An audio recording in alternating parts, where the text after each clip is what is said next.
Just 6 dots. The story of Braille. A system of just 6 raised dots can tell any story. 6 dots can spin out tales of romance or relate accounts of historic events. They can even tell the story of the man who invented them, Louis Braille. As a young boy, Louis loved to observe his father, a leather worker, in his workshop near Paris.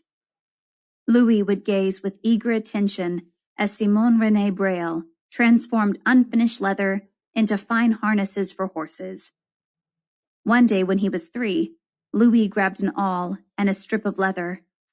He jabbed the sharp tool down, hoping to copy his father's masterful movements and punch the strip with a perfect hole. Instead, the awl slipped and pierced his right eye. The injury and resulting infection left Louis completely blind by the age of 5. Simon René was determined not to let Louis's blindness end his education. Returning to the workshop, he pounded nails into wooden strips, arranging them to form letters. Soon, Louis attended the local school, where he excelled. However, his parents realized that he needed specialized instruction to truly succeed. At the age of 10, Louis went to Paris to study at the world's only school for the blind. There, Louis met the founder of the school, Valentin Hauy, a sighted man who was deeply committed to educating the blind. Recognizing the importance of independence in learning, he developed a new way of printing books with thickly embossed letters. The system worked, but the books were heavy and slow to read. On top of that, it took both sight and skill to make them. When Louis was 11, Army Captain Charles Barbier visited the school. He had devised a different system, which he called night writing, that allowed soldiers to read orders in the dark. It used raised dots in sets of 12. Barbier's code inspired Louis to create his own, easier and faster system. Louis worked on his code for years. By the time he was 15, he had perfected the code that would bear his name. Unlike Barbier's code, Braille uses cells of just 6 dots. By arranging 6 dots in 2 parallel rows, with 3 dots in each, he created a cell that can be instantly sensed by one fingertip. With 64 possible combinations of dots, each cell names a letter, number, punctuation mark, or word.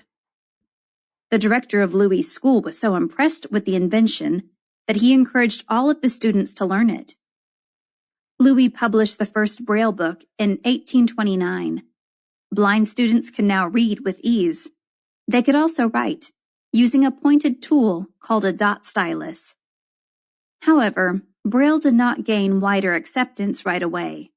The school's next director, Pierre Armand Dufault, was opposed to Braille code. He worried that once blind people could read, there would be no need for sighted teachers, so he banned the use of Braille. Dufault's assistant, Joseph Godet, did not agree. After many years, he convinced Dufault to accept Braille's system. They decided to introduce the new invention when the school moved into a new building.